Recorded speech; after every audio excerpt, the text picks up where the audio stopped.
சிவாய நம. திருச்சிற்றம்பலம். கடலூர் மாவட்டம் வேப்பூர் வட்டம் கோவிலூருங்கிற கிராமத்தில் கண்மாய்க்கரலில் லிங்கபானம் ஆவுடை மற்றும் நந்தி கிடைக்கப்பெற்று ஊர் மக்கள் எடுத்து வச்சிருக்கிறதா கோவை அரண்பணி அறக்கட்டளைக்கு ஊர் மக்கள் ஒரு தகவல் கொடுத்துருந்தாங்க.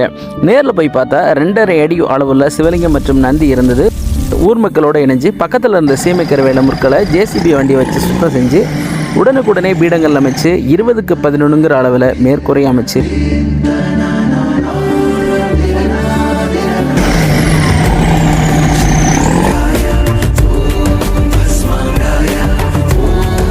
சொர்ணாம்பிகை உடனாகிய சொர்ணபுரீஸ்வரர்ங்கிற திருநாமமிட்டு தூங்கானை மடம் மற்றும் முதுகுன்றம் அன்பர்களோடு இணைஞ்சு வேள்வி பூஜையும் செஞ்சு ஊர் மக்கள் கையில் வழிபாட்டுக்கு ஒப்படைச்சிட்டோம். இதே போல் வெட்டவேலியில் சிவலிங்கங்கள் இருந்தால் ஸ்க்ரீனில் தெரிய நம்பருக்கு ஒரு வாட்ஸ்அப் பண்ணுங்கள். அந்த இடத்துக்கு கோவை அரண்பணி அறக்கட்டளை மூலமாக நாங்களே நேரில் வந்து சிவலிங்கத்தை எடுத்து வச்சு திருப்பணி பண்ணி ஊர் மக்கள் கையில் வழிபாட்டுக்கு ஒப்படைச்சிடணுன்ற தகவலை தெரிவிச்சுக்கிறோம். சிவாய நம. திருச்சிற்றம்பலம்.